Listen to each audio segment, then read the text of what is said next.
Hey everyone, I am Sharanya, also known as Mrs. Explorer, and welcome to my channel where we talk all things travel, food, and lifestyle.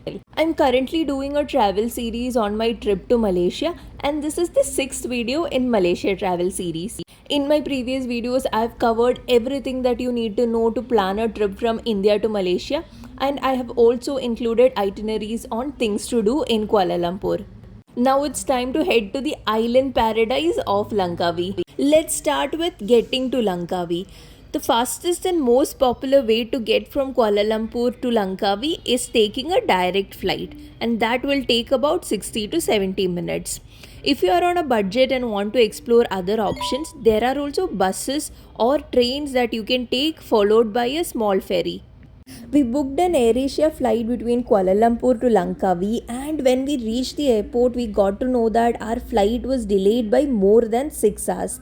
It was actually most of the flights because weather conditions in Langkawi was very bad. This is very common between flights of Kuala Lumpur and Langkawi, so if you have a connecting flight to any other destination, just make sure you have enough buffer time. Since our AirAsia flight had got delayed, we had got a small package from the airline.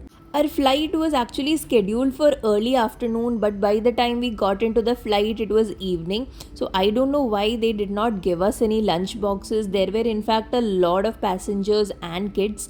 What we got in the small package was a water bottle and a couple of snacks which were like biscuits. We had already had lunch at the airport lounge, so we were not hungry and we just kept this for later. The flight duration was 1 hour and 5 minutes, and there were no further delays, and we were able to check into our hotel by night. In Langkawi, we stayed at the Dash Resort, which is a vibrant, fun lifestyle resort on the stunning shores of Pantai Tenga Beach. It was a great place to stay and unwind, and I've in fact done a complete video on Dash Resort and all the amenities that it has to offer. So if you haven't watched that video, do check that out now. On our first day, we couldn't do much because the flight got delayed and then we reached very late, so we didn't have time for anything. So the next morning, we head out to Oriental village. Located at the foothills of Mat Cincang Cambrian Geoforest Park on the west coast, Oriental village is the home of Langkawi Skybridge, Skybridge, the renowned attractions in Malaysia. There are so many cool things to do here in Oriental village that you can actually spend an entire day here. Did you know that the world's steepest cable car ride was located in Langkawi? Not just that, there are many other attractions like the SkyCab, SkyDome, Skyglide, SkyRex, and so much more. For tickets, you can either visit their online website at panorama.langkawi.com, or you can come here and take the tickets. I generally prefer to buy tickets earlier than coming here and taking, because you never know how much crowd there will be. And also when you buy tickets online, you can get more combo offers and many other discounts. I bought my tickets from Klook, and I actually got it at a discounted price because I had booked these tickets just one day before. Oriental Village is a very Instagrammable spot. There are so many places where you can click pictures, and it looks like an amusement park. It is usually filled with people of all ages. You will see kids and adults alike. If you haven't purchased tickets already, this is the place where you can get tickets to the attractions that you want to visit.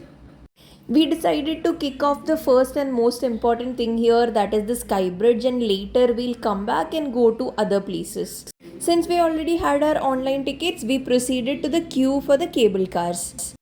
An important thing I must mention here is that the tickets we took were actually skip the line tickets, and this was one of the best decisions we took. Because in the video you can see the normal lines are very long, there are so many people, but the express line was totally empty. So here one of the park officials validated our online ticket, and once she confirmed our tickets, she gave us both our stickers. The difference between normal and express lane was much more evident near the line towards gondola, as you can see. If you purchase the normal ticket, you still have an option to upgrade to express ticket by paying 50 Malaysian ringgits extra. Now there are different kinds of gondolas here, and when you book a ticket, you have to also choose a gondola. This one is a normal gondola, which is the cheapest, but the views aren't very great in this. The next one that you're seeing here is something called a glass bottom gondola. This is covered by glass on all sides and offers a panoramic view. This is the third kind of gondola called the 360-degree gondola. This is one of the newest cable cars with an open air design. It will bring out excitement, and this is also good for people who are claustrophobic because you won't feel like you are confined inside a box and being drawn on a cable. So we booked this 360-degree gondola because this is the first time we actually saw an open air gondola. We've taken so many cable cars across countries and most of them were either normal cable cars or panoramic ones. So this was going to be a different experience. If you have also already tried other kinds of gondola, I would highly recommend that you go for a 360-degree gondola at least once in your lifetime. It was a hot day and the cool air gushing in actually felt like a relief. The bottom of a 360-degree gondola is that of a glass, so you get actual great views. You will have a dazzling view of the forest and the mountain right underneath your feet. The bottom of the gondola is transparent and you will have a clear view of the nature below you. Again, if you're not afraid of heights, just go for this. We reached our first station, which was that of the Eagle's Nest Skywalk. Eagle's Nest Skywalk is a world-class cantilever glass platform which is located in Langkawi. The entrance is shaped like a giant eagle's head, which is the iconic symbol of Langkawi, and it features a 38-meter long glass platform that extends over the cliff edge.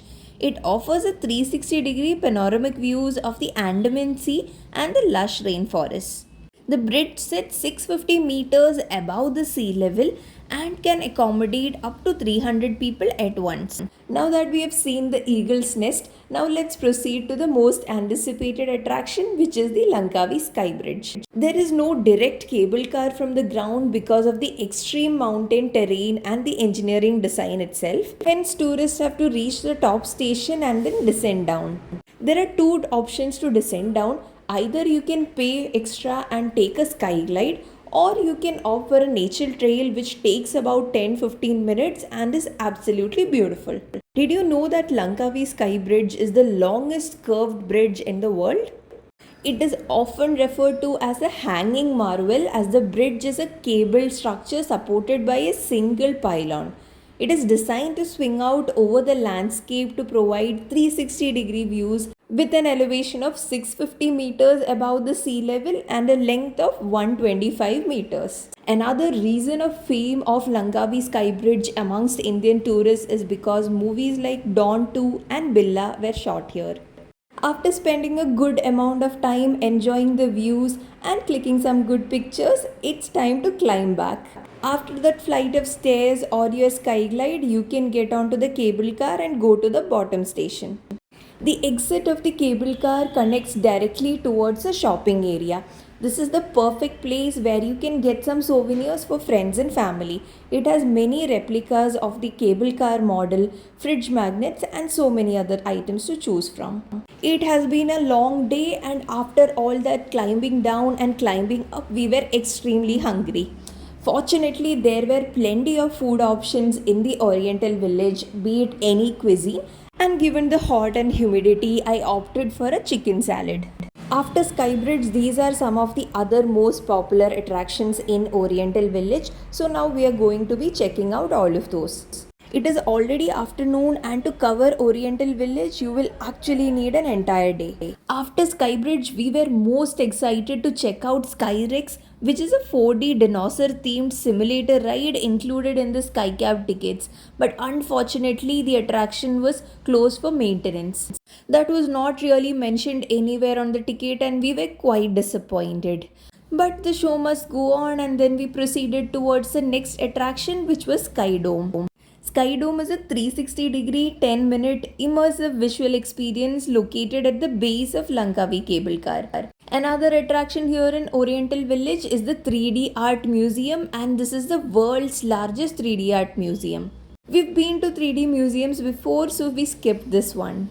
Now that we've covered everything that we wanted to, we booked a cab to our hotel. So that's a wrap on our day 2 in Langkawi. And if you've enjoyed this video, do drop a like, comment, and don't forget to subscribe to Mrs. Explorer for more travel content. See you in the next video. Until then, bye.